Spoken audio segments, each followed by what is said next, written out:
On today's episode of Gathering the Kings, There's a lot of remote opportunities now. Do you see people going back to the office and less remote positions? I've failed over and over again, Right. but I just won't quit.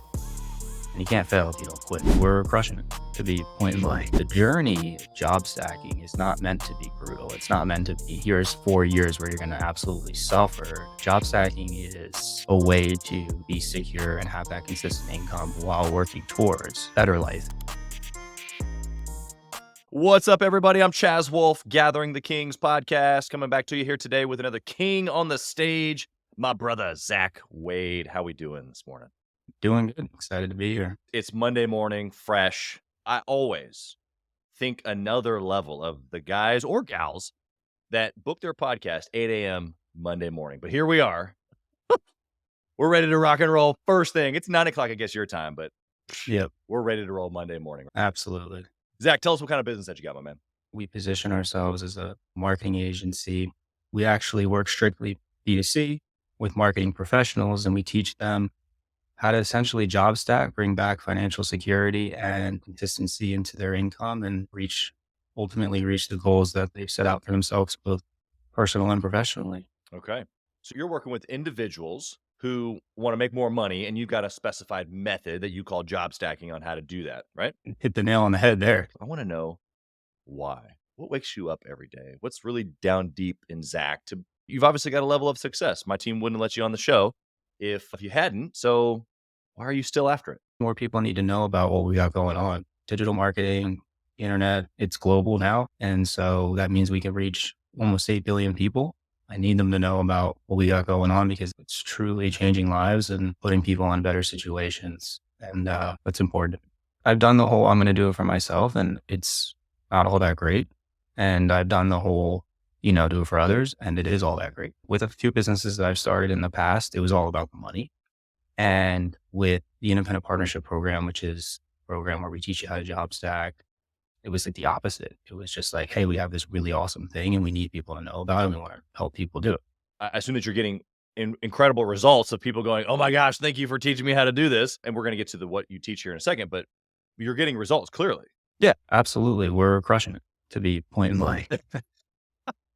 All right. Tell us what it means to job stack. Working multiple full-time remote jobs at the same time. So you're already multiple paychecks from multiple different employers at the same time.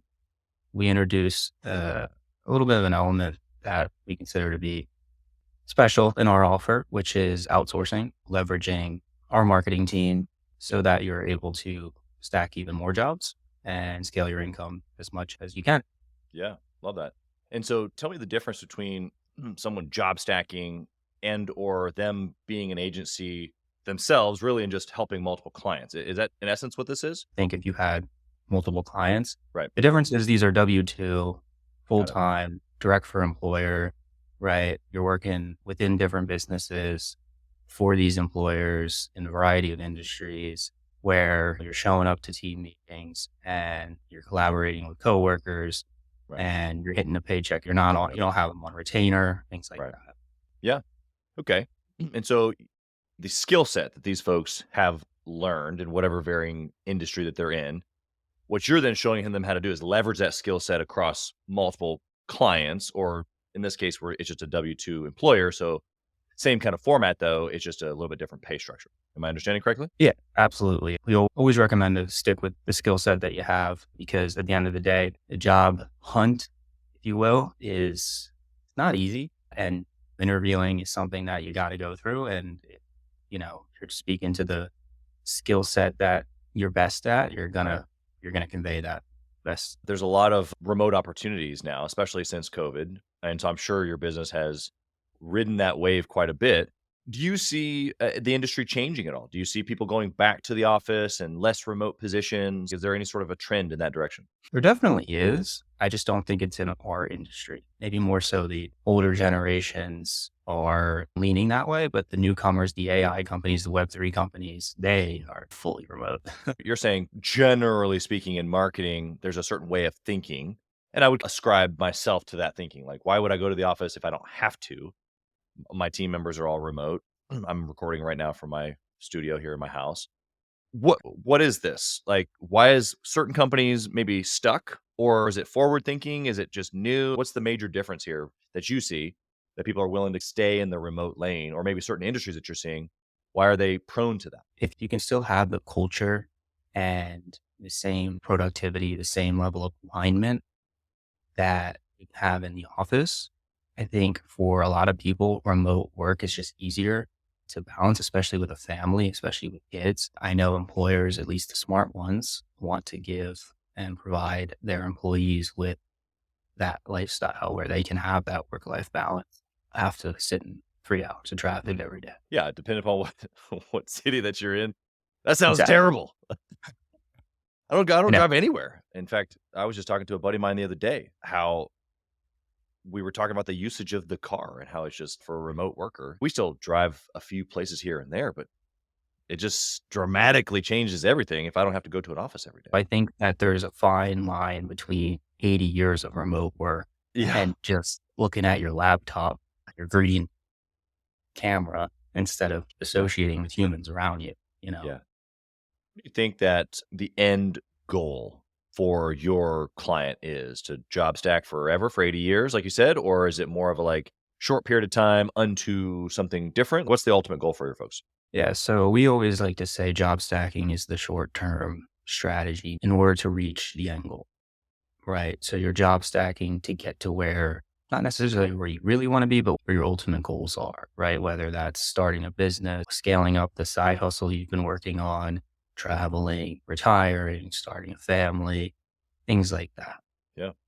And so, in essence, there's a short period of time where you increase activity or increase the input so that the output is greater, so that you can use the output in something different. Yeah. But the important thing to know is, and I think this is often overlooked, is the journey of job stacking is not brutal. And it's not meant to be brutal. It's not meant to be here's 4 years where you're going to absolutely suffer. That's more the business side of it, right? Job stacking is a way to not only enjoy the journey, but also be secure and have that consistent income while working towards better life, if you will. Sure. Yeah, I'm glad you said that as far as the maybe the distinguishment between that and business. I wasn't really sure how the journey was. You've made it clear for us. On the business side, you've got entrepreneurs listening to you right now, and maybe they're not interested in job stacking. Maybe they have somebody who is in their life, but for them particularly, they're running a business and it's been rather difficult, as you just described. What is that person focused on? Think of the last couple of years in your business. What have you been focused on to stay away from burnout, to stay focused, to keep the end goal in mind? Some of the same things that you're teaching your folks, but in a different method. Yeah, I think with entrepreneurship and job stacking, they're similar, but there's another level to entrepreneurship. There's another level of time and dedication that you have to have. Right. With job stacking, the goal is still to have a work-life balance, is still to be able to enjoy those happy hours after work and take those weekend trips while reaping the benefits of the multiple income streams. For me, at least, entrepreneurship has been no work-life balance. It's just work. And so that really is the divide between the two. Yeah. Yeah. And I think that every entrepreneur listening right now would be like, yep, Zach's a real entrepreneur. Thanks. Thanks for making it clear that you're real, because that's the general story of most entrepreneurs. What have you done as far as making a good decision in this last couple of years that's really been able to help you through that? Something you look back and you're like, wait, man, when I started doing this, it really started knocking the dominoes over for me for my success. What was that good decision? I would say, and this might be pretty corny, but it's like a podcast almost, like a motivational string of speeches that they put together. This guy on Spotify, and I listen to 10 of them a day just to keep myself up. And they're like 10 minutes long. I Yeah. wake up, I listen to a couple of them, and I just love them. I just love them. Yeah. Like, everything they say is so true. I just connect with it so much. And when I started doing that, I think that really just got me excited because I don't communicate a lot with other entrepreneurs or connect a lot. Right. And so hearing their stories and being like, this is exactly what I'm going through right now. Yeah, it's powerful. First off, I know exactly what you're talking about. I'm not a Spotify guy, but I have the same thing on YouTube. There's a couple of whatever they call it, basically beat your chest. I'm an entrepreneur, raw, Yeah. And you're right. I oftentimes listen to those while I'm working out, and that's first thing in the morning for me. And so I gets my blood pumping. Sounds like it does yours as well. What do you think is inside of that? Like I talk about here on this show, transferring courage. We talked about that a few minutes ago before we hit the record button. I really do want the listener to receive and go, okay, Zach, I hear Zach's story. He's struggling too. I can do it. Let's go. Which is in essence what you just described. You listen to someone else's story, struggle, victory, whatever, and it gives you inspiration or courage. What do you think is in that? What's the principle there that you're walking away with every day? And why do you keep doing it? I think the principle, at least for me, would be they went through all those hardships and they suffered every day for years. And maybe not suffering is the right word. Maybe it Okay. is. I think it is. Yeah. I think it is. But they eventually got there. They might have failed over and over again. I've failed over and over again, Right. but I just won't quit. And you can't fail if you don't quit. Yeah. Yeah, that's right. I did a call inside of Gathering the Kings peer mastermind group just this last week. And we talked a lot about desire. Chapter 2 in Think and Grow Rich is on desire. And there's a particular piece in there of the equation, and it talks about persistence briefly. There's a whole other chapter on persistence, but it mentions a little bit of a formula there where you have to match it, all this other stuff and desire, with persistence, but not just persistence. It was persistence that does not recognize failure. And that's a whole nother, I'm just going to keep going. I'm going to keep going because I can't fail here. As long as I keep going is what I'm hearing you say. I just have the mindset and the energy and the focus of just one step after the other. I never stop. Then how can I fail? Of course, I'm going to get to your failure here in a second, and we all fail. But it's a mindset of if I just keep going, then how can I actually fail? Right. Just don't quit. How's that played out for you though? What's that look like on the daily where you're like, another day, here we go. I say this one thing and I say it to myself when I feel myself complaining, I go, I wish this would suck more. And I just keep working. That's your transitional phrase. I wish this would suck more. And then you just keep right going. If we're in, let's just roll up the sleeves. Let's dive all the way in. Might as well. Where did that come from? One of those string of motivational, you just sew it together. And it's like, some of them are 4 minutes, some of them are 20 minutes. And it's just, you got Jocko, Eric Thomas. Right. I'm not sure who's who. They bring on Matt Damon, like all Sure, of Jim Rohn's in there. Yeah, all those guys. And I can't even tell the difference in the voices at this point, except for a few. But yeah, it's just awesome. Yeah, it's good, man. I think that the mindset that you're building out of the result of listening to that consistently, not just once, not just twice, not every couple of days. It sounds like you're addicted to it, which is fantastic. This is what we do as entrepreneurs. It's called obsession. We're extremely obsessive natured beings. And I think that once we embrace that, it's okay. Because like you said, I think it's supposed to be like this. And if you want the work-life balance, do the job stacking thing. Zach can help you shoot. He can help you learn how to do that. Sign up for his program. If you're an entrepreneur, then guess what? You're building something bigger, is what I'm hearing you say. I do like to clarify that job stacking for me and for a lot of our partners is a means to an end. And that end is starting the business. And Right. a lot of entrepreneurs that want to start the business, like myself, don't go for that work life. So they're all in with job stack because they want to get to, the point where they can start the business as fast as possible. Yeah, exactly. Yeah, you've mentioned work-life balance a couple times here. It's interesting though, because we'll have people listening right now that have wife, kids, been together almost 20 years, married 15. We have 4 kids. My life looks extremely different than yours. However, we can both be obsessed and be all in. And so I call it work-life obsession as opposed to work-life balance. Because as an entrepreneur, I genuinely believe that we are ascribing to a different lifestyle. It's all integrated. Can you talk about that for a second? Like even as a young guy, even as a guy who doesn't have kids yet, maybe, how does your life look like this? As opposed to I got my job and then I go to work out and then I hang out with my friends and something a little different. Yeah. I just think you're always, and I know this is like a typical answer, but it's so true. And I think that's why it's used so often. It's just, you're never not thinking about the business. You're never not coming up with new ideas. You're never not, you want to talk about it too, right? Like I find some of my former friends with the 9-to-5s, like they want to talk about everyone else. Right. And what this, that, and the other person is like, I want to talk about my business. I want to talk about business in general. I want to hear your ideas. I want to hear what's new. I think that's the biggest difference. Hey, kings and queens, Chaz Wolf. I want to talk to you about something that's super important to me. We put a lot of time and effort, we meaning myself and my team, into this podcast, into the content that goes out every single day.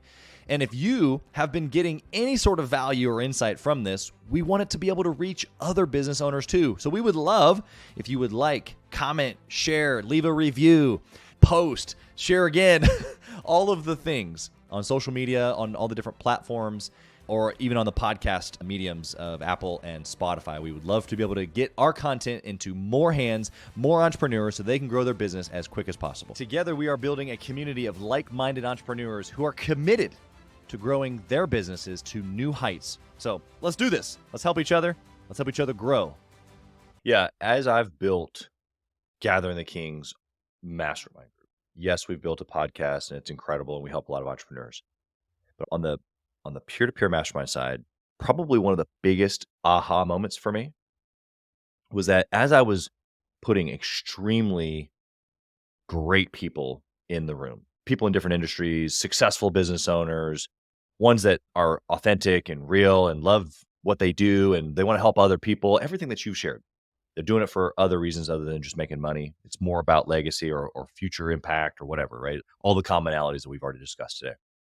What I realized is that I oversought the value of just putting them in the same room because they can have conversations. Like you said, I just want to talk about it. I just want to talk about business. I want to talk about your business. I want to talk about your ideas. I want to talk about how you do work-life obsession balance, this thing. I want to hear about this. I want to hear about that. Tell me about this. Tell me about that. And you have these entrepreneurs that come together, like you and I even are right now. Like we love conversations like this.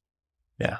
And I just totally oversought the value where I think at the beginning I was like trying to bring curriculum and structure and teaching and here's what to do here and here's the next step. And most of the entrepreneurs, we love that stuff. We always want to grow. But most of the entrepreneurs that are successful in business, they just want to be around more successful people.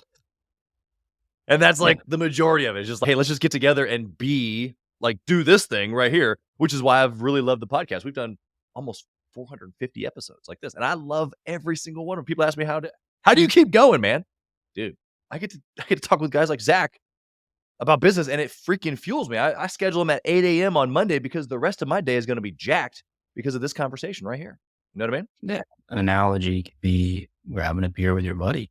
Right? You love doing that. You would never stop doing that. Right. Let's get to that bad decision, Zach. Tell me what you did and you were just terrible decision, bad impact, something that you would never do again, something that the listeners can learn from and stay away from. Financing or funding my business with credit cards. Ooh, okay. Give us a little bit more detail there. Give us the No, I'm juice. going to leave it right there. It's a cliffhanger. Yeah, no, it's just not a good idea. There's plenty of other ways that I've recently learned to go about it. That's a lot smarter. Yeah. It messed up my credit. It's very difficult for us to get funding a traditional way now. And so if I had to go back and do things all over again, I would have never touched a credit card. Yeah. Yeah. I'm gonna poke you a little bit on this because I can give some background here as well. And I think it would be really helpful for the listener because to operate without credit cards is like, that's probably not going to happen, but let's be strategic about what it is that we're doing. So I'll tell you here in a second after you answer this question, tell me what you didn't realize about the credit card usage that's super applicable that the listener probably doesn't know either. I think it was that I used the credit cards, multiple credit cards, had a really good credit score. So I leveraged that. Mm-hmm. And I had I made an assumption that I would be able to pay off all of these charges that I racked up, basically maxing out the card because I'd be like, oh, we're fine. In 6 months, we're going to be at XYZ. And I think that little bit of maybe it was ego, maybe it was just confidence. It's a risky game to play. And if you're going to use credit cards, and of course, like you said, you can be smart about it. Yeah, I think that really the risk analysis that you're talking about is just, do I take on debt? Really, whether it's credit card, whether it's a business loan, whether it's a friends and family loan, you're talking about look at the projection truthfully. Don't look at the next 6 months or 6 years for that matter, and just pie in the sky and rainbows and unicorns, right? What would you suggest that the listener does, like really practical in that analysis that would help them? Whether they're considering using a credit card, they're considering getting a business loan, borrowing $500K from grandma, whatever. Take your time with the decision. Do your research. And I mean weeks of research. A lot of young entrepreneurs, myself included, they don't really know a lot about raising capital and how to get funding, which is the best to do when you're at XYZ point. I didn't do the right research. I didn't do the proper due diligence. It was a mistake. Yeah. Yeah. I too, because you mentioned it at the beginning, you can, even if you have a great credit score, you can get maybe several credit cards, but they're all going to have fairly low limits, 1,500, 5,000, even 7,500, 10,000. I had several businesses before I was 30 and all of them using tens of thousands of dollars a month. We were purchasing product and selling it in our stores. I would get a credit card that had a $5,000 limit on it and we would use it, max it, pay it off. Use it, max it, pay it off multiple times a month even. And I'm thinking, this is great. I use it, I pay it off, I earn points. This is fantastic. But even still in that, we were being crushed on the credit score side because even though I was paying it off 2, 3, 6 times a month sometimes, by the time it came to their little analysis period, it was full, maxed every single time. And I didn't recognize that part of the game. And so the truth is that you want to use them and keep them 10% or lower specifically when that date comes. And that's going to be based on the credit card and the statement date. And so I can't give you the exact formula on that for the listener, but the ultra conservative way is to use only 10% and no more and just pay it off every month. Obviously, there's entrepreneurs like you, like me, who what else are we supposed to do? And even if you're in that position, because I've talked to even several of my members and it's, oh my gosh, yeah, I've got a $10,000 card. I pay it off every other week or I pay it off every Friday. To be aware of when that date is so that you can make another payment, which is super cumbersome and laborsome. And it's just, oh my gosh, this is ridiculous. However, it will preserve that credit score so that you can go get more traditional funding, whether it be regional from a bank or even from a national bank. Anything to add there? You said exactly how I would have done it going back. Would have been I would still maybe use the credit cards because at that point, I wouldn't have been able to leverage revenue or anything else really. Very difficult to get just capital as a startup. But with those even 1,000, 5,000, 10,000 limits, it does help, right? And so as long as you keep your credit score at least decent and don't tank it by just maxing credit cards out, then like you said, it's going to open you up for the opportunity to get more funding, bigger amounts when the time is right, when the time comes, when you have the revenue that you can show. What a lot of the other things that they look for. Yeah.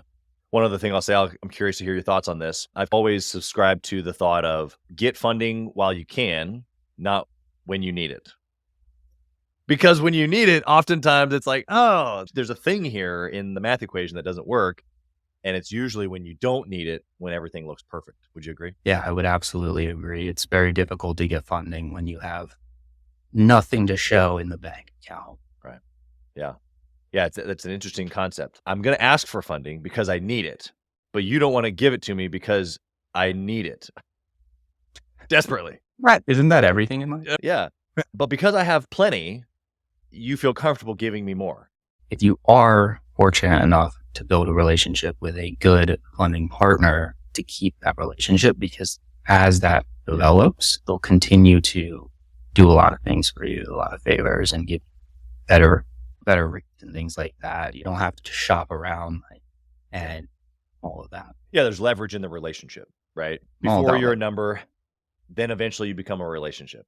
If properly used. What's been some of your tactics there to keep and build a relationship, whether it's with a finance guy or any other vendor? Everyone, whether it's a company, and we talk about this a lot with the whole ethical side of job stacking, everyone's got their own motive. Everyone needs something. Everyone has value to give, but they also have value to get, right? Making sure that what that person or that company wants, they're getting, and vice versa. So essentially partnerships, mutually beneficial relationships. It's what it's all about. Yeah.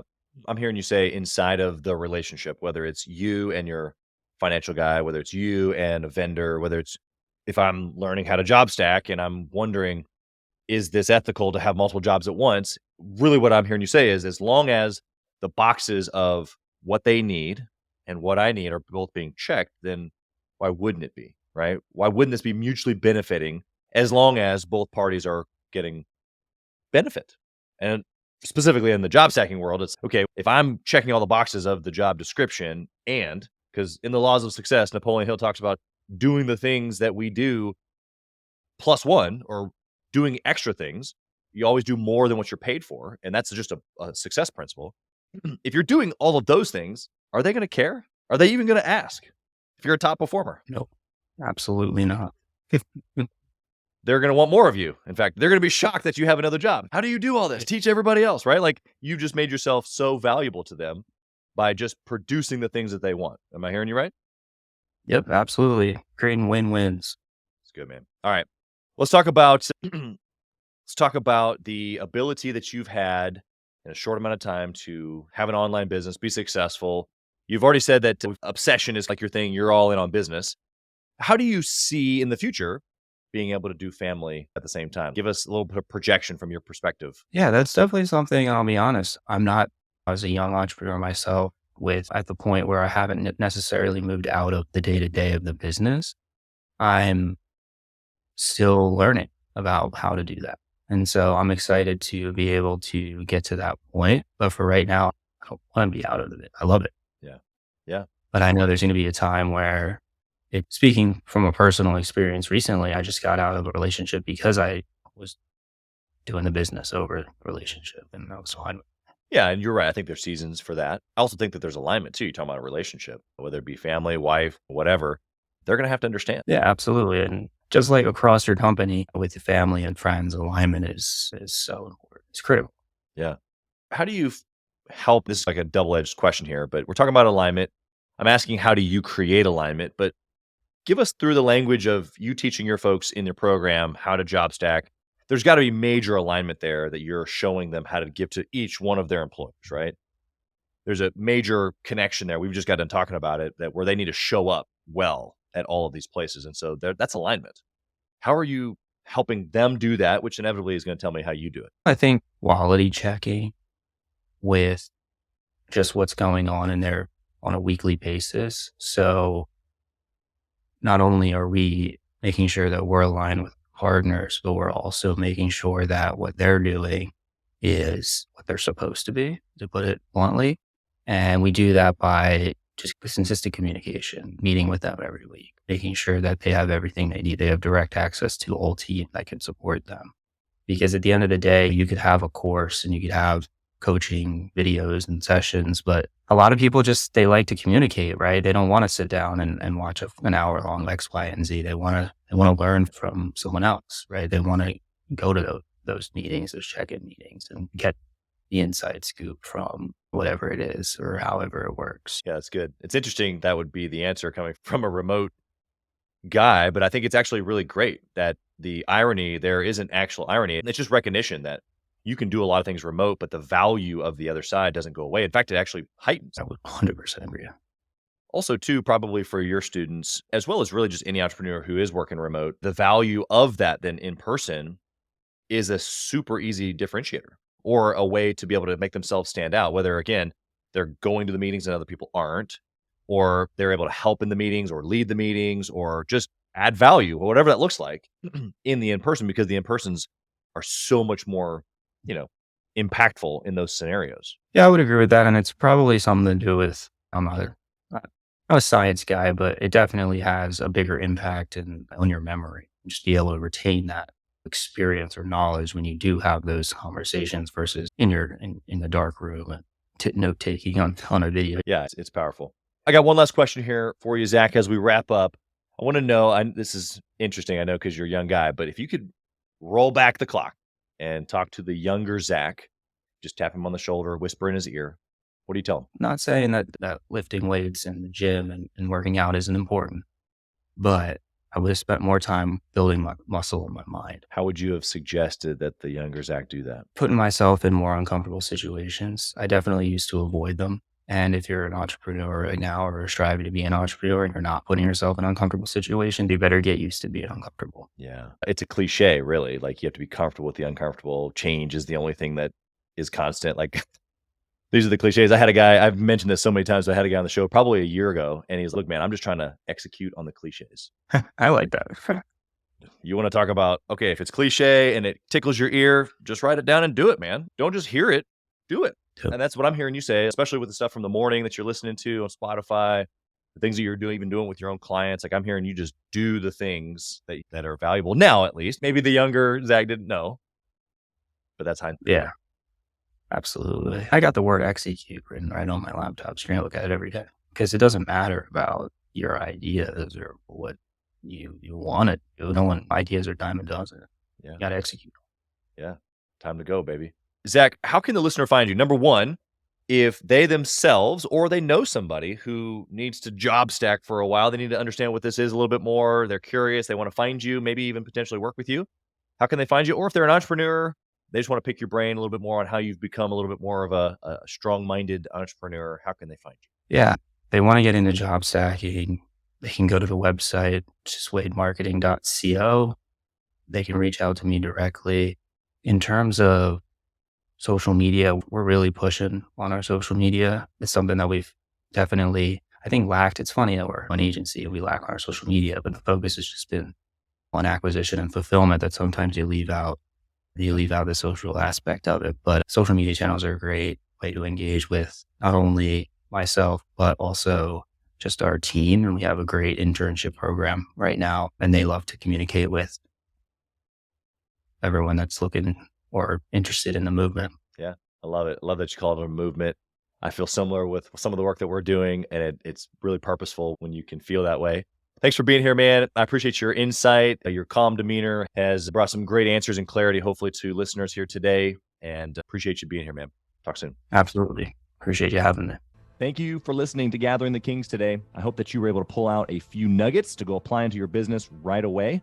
More importantly, though, I hope that you're realizing that it takes more to be successful than just being by yourself, doing it all on your own, carrying the weight all by yourself. What I have realized, not only in my own journey from multiple businesses and multiple different industries, and now interviewing over 200 or 300 other very successful 7, 8, and 9-figure business owners, is that it's tough to do it alone. And so Gathering the Kings exists to bring together successful entrepreneurs. In fact, we are putting together 1,000 kings, specifically who are grateful but not done. We're intentionally assembling kings who fight tooth and nail for their business, family, and communities. And here's what we believe, that in the pursuit of excellence in those areas, that it ignites within us the responsibility to govern power and forge a lasting legacy. So if that relates and resonates with you, and you know that you need people around you, sharp, qualified, other very successful business owners, I want you to go to gatheringthekings.com. I want you to take a look at what we're doing and see if it makes sense for you to be part of our pursuit to 1,000 kings. Talk soon.